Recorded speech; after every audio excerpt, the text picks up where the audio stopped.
I want to start by thanking the staff on East Coast Rail, who during the 8 years since I've been in this House, have been unfailingly helpful in my twice-weekly journeys to and from Newcastle, of unfailingly cheerful and unfailingly efficient, despite the turmoil that successive Conservative-led governments have put them through. And talking of the workers, Madam Deputy Speaker, I would not normally support singling out one worker, in this case the Secretary of State, for criticism and indeed an effective fine because of what is a collective failure of his government. But this worker is the Secretary of State for Transport. If anyone is responsible for this failure, it has to be the Secretary of State. And what is more important, this is not only a failure of competence. More importantly, this is a failure driven by ideology. The Secretary of State's extreme free market ideology.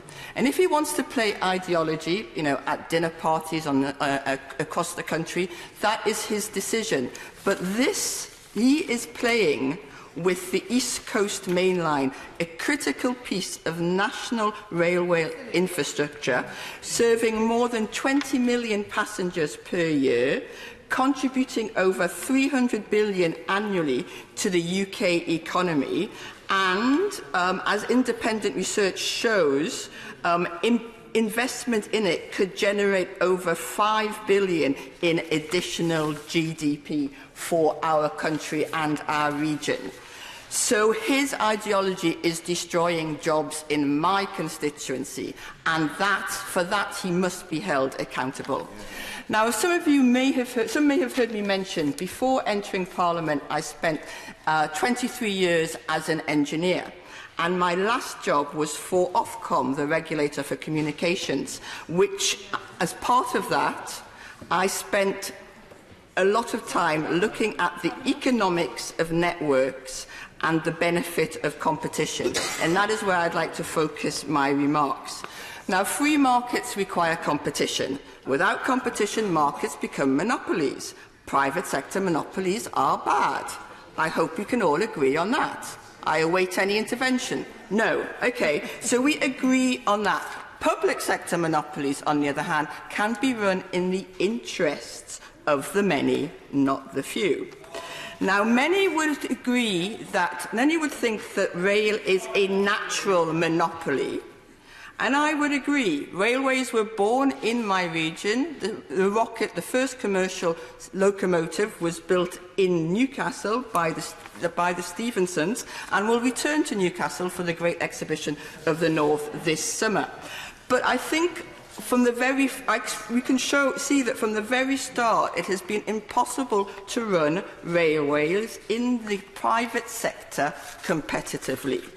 Competition, and I'm quoting the Office of Fair Trading here, is a process of rivalry between firms seeking to win customers' business over time by offering them a better deal. So what better deal was there under Virgin? Was there more trains? Nope. Were there better trains? Nope. Were there better services? No. I mean, you can argue that the uniforms and the advertising had been slightly improved. So does that justify the huge costs involved in bailing out this private sector 3 times in 10 years?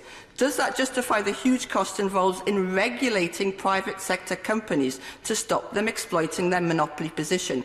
Private sector companies always abuse monopoly positions. They can't help it. Did it give us the investment in transport in the North East that we need for our economic development?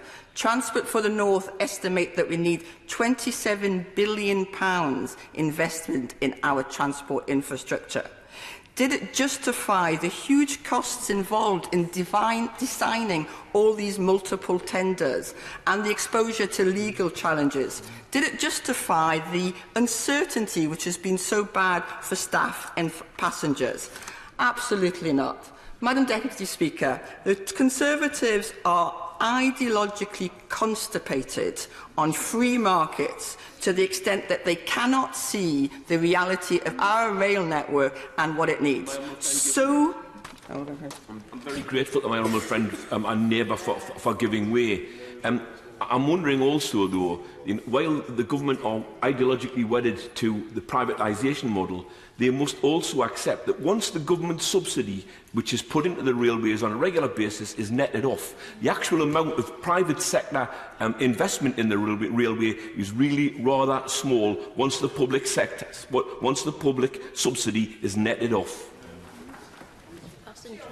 My friend and neighbour is absolutely right, which is why this idea that these are competitive market is an absolute travesty, because there's no investment, and more importantly, what little investment there is not taken at their own risk because they are bailed out. But so infatuated is this government with private sector monopolies that they don't seem to see that. And we see it also, actually, when it comes to the tech giants.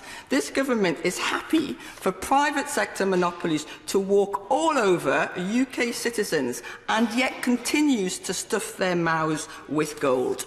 We need a government which recognises the role that the private sector can play in many industries and many businesses, but also recognises the importance of delivering natural monopolies through the public sectors in such a way, that citizens, consumers, passengers benefit and is not in hock to the private sector. And as this government is clearly incapable of understanding the very basics of network economics, I hope it will give way for a Labour government that will do.